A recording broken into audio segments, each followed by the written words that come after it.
যারা ঝাল খেতে ভালোবাসেন আমার আজকের রেসিপিটি তাদের জন্য। তৈরি করে দেখাবো কাঁচা আম, বোম্বাই মরিচ আর রসুনের টক ঝাল মিষ্টি আচার। আসসালামু আলাইকুম দর্শক, welcome back to my channel food files by Munmun. আজকে তৈরি করে দেখাবো কাঁচা আম, বোম্বাই মরিচ আর রসুন দিয়ে ভীষণ মজাদার টক ঝাল মিষ্টি আচার। অনেকে এটাকে আমের ঝাল আচারও বলে থাকেন।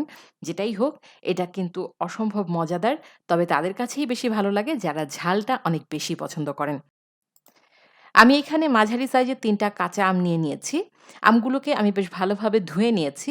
এবার এগুলোকে একটা কাপড়ের সাহায্যে ভালোভাবে মুছে নেব। আমে কোনো রকম পানি থাকলে কিন্তু আচার নষ্ট হয়ে যাবে। সেজন্য আমরা ১ম এ আমগুলোকে বেশ ভালোভাবে ধুয়ে মুছে এরপর এগুলোকে খোসাসহ কেটে নেব। তো আমগুলো আমি কেটে নিচ্ছি। ১ম এ এর বোটার অংশটা কেটে নিচ্ছি। এরপরে মাঝ বরাবর এটাকে আমি ২ ভাগ করে নেব। কিছু আম কচি হয়ে থাকে, আবার কিছু আমের আঁটি অনেক শক্ত হয়ে থাকে। তো তখন দেখা যায় যে শক্ত আমের আঁটিগুলো কাটতে একটু সমস্যা হয়। আপনারা ধারালো ছুরি বা বটির সাহায্যে এগুলোকে কেটে নিতে পারেন। ভেতরে যে আঁটিটা দেখতে পাচ্ছেন সেটা আমি ফেলে দিচ্ছি। এবার এই আমগুলোকে আমি মাঝ বরাবর ৩ ভাগ করে নিচ্ছি। আপনারা চাইলে লম্বালম্বি অবস্থায়ও এগুলো রেখে দিতে পারেন। তবে আমি লম্বা অবস্থায় না রেখে এগুলোকে মাঝ বরাবর আরেকটা টুকরো দিয়ে নিচ্ছি। এভাবে আমি আমগুলোকে কেটে নিলাম। এরপরে চামড়ার গায়ে আমি কিছুটা দাগ কেটে নেব। এতে করে চামড়ার ভেতরে মসলাগুলো খুব ভালোভাবে ঢুকবে। তো আমি এগুলোর গায়ে দাগ কেটে নিচ্ছি। এভাবে সবগুলো আম আমি কেটে তারপরে ফিরে আসছি। কেটে বেছে নেয়ার পর এখানে এখন ৫০০ গ্রাম পরিমাণ আম আছে। অর্থাৎ ০.৫ কেজি আমের আচার আজকে আমি তৈরি করে নিচ্ছি। আমটাকে মসলা দিয়ে মেখে নেব। এর জন্য ১ চা চামচ লবণ, ১/২ চা চামচ হলুদের গুঁড়া এবং ১/২ চা চামচ পরিমাণ লাল মরিচের গুঁড়া দিয়ে নিচ্ছি। এগুলো দিয়ে আমগুলোকে আমি বেশ ভালোভাবে মেখে নেব। যাতে করে প্রত্যেকটা আমের গায়ে মসলাগুলো ভালোভাবে লেগে যায়। এরপর আমি এগুলোকে রোদে রেখে দেব ২ থেকে ৩ ঘন্টার জন্য। এতে করে মসলাগুলো আমের গায়ে সুন্দরভাবে লেগে যাবে। তো এভাবে আমি সবগুলো আমের গায়ে মসলা মাখিয়ে নিচ্ছি এবং একটা সুতি কাপড়ের উপর আমি এখন আমগুলোকে ছড়িয়ে দেব। আপনাদের কাছে যদি রোদের ব্যবস্থা না থাকে সেই ক্ষেত্রে ফ্যানের বাতাসের নিচেও এগুলোকে শুকিয়ে নিতে পারেন ২-৩ ঘন্টার জন্য। প্রায় ৩ ঘন্টা পর আমগুলো যখন শুকিয়ে গেল এগুলোকে আমি একটা বাটিতে উঠিয়ে নিচ্ছি। আজকে আমি আম, বোম্বাই মরিচ এবং রসুনের আচার তৈরি করে নেব। এখানে ০.৫ কেজি পরিমাণ আম আছে, বোম্বাই মরিচ আছে ১৫ টা এবং রসুন আছে ১৫ কোয়া, প্রায় ১/২ কাপের মতো।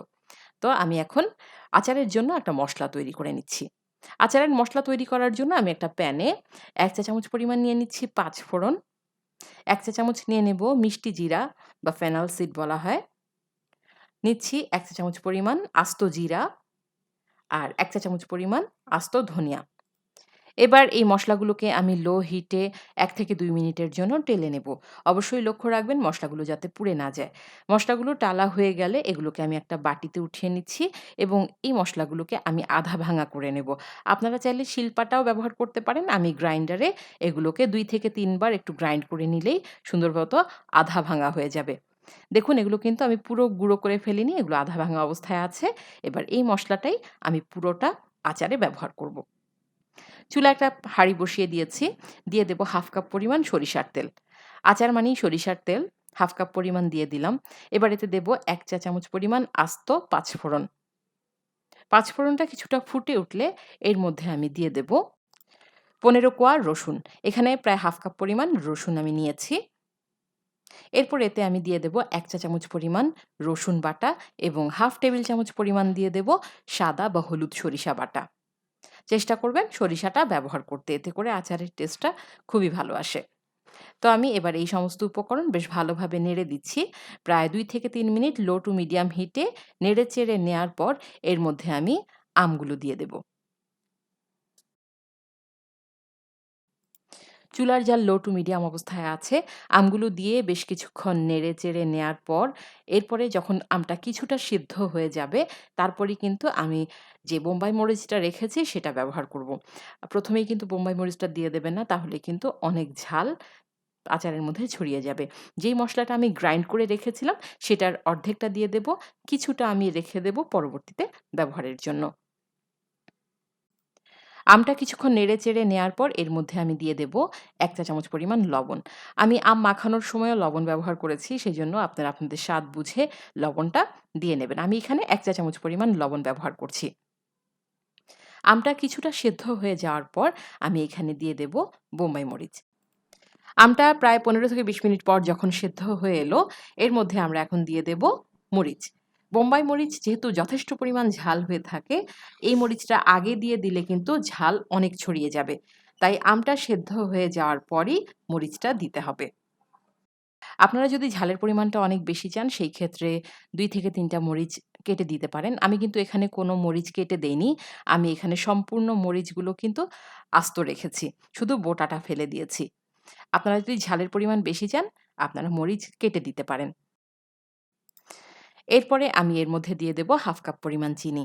চিনিটা দেওয়ার পর চিনি থেকেও পানি বের হবে, চিনিটা গলে যাওয়া পর্যন্ত অপেক্ষা করছি। প্রিয় দর্শক, আচার কিন্তু ঢাকনা দিয়ে তৈরি করা যাবে না। কারণ অনেক সময় দেখা যায় যে ঢাকনা ঘেমেও কিন্তু পানি বের হয়। তখন কিন্তু আচারটা নষ্ট হয়ে যাওয়ার সম্ভাবনা থাকে। আচারে যাতে কোনো রকমের পানি না থাকে সেই দিকে লক্ষ্য রাখতে হবে। প্রিয় দর্শক, আপনারা দেখতে পাচ্ছেন চিনিটা কিন্তু পুরোই গলে গেছে এবং আমার আচারও কিন্তু শেষের দিকে। এবার আমি এর মধ্যে দিয়ে দেব প্রায় ২ টেবিল চামচ পরিমাণ হোয়াইট ভিনেগার বা সাদা সিরকা। এই সিরকাটা দিলে আচারটা আপনি অনেকদিন পর্যন্ত ভালো রাখতে পারবেন। আর যে বাকি মসলাটা উঠিয়ে রেখেছিলাম সেটা পুরোটাই দিয়ে দিলাম। আমার আচার কিন্তু প্রায় শেষের দিকে, আর ২ থেকে ৩ মিনিট একটু নেড়ে-চেড়ে নিলেই আচারটা তৈরি হয়ে যাবে। আম সুন্দরভাবে সেদ্ধ হয়ে গেছে। প্রিয় দর্শক, আমি এবার চুলার জালটা বন্ধ করে আমি এই আচারগুলোকে একটা সার্ভিং ডিশে নিয়ে নিচ্ছি।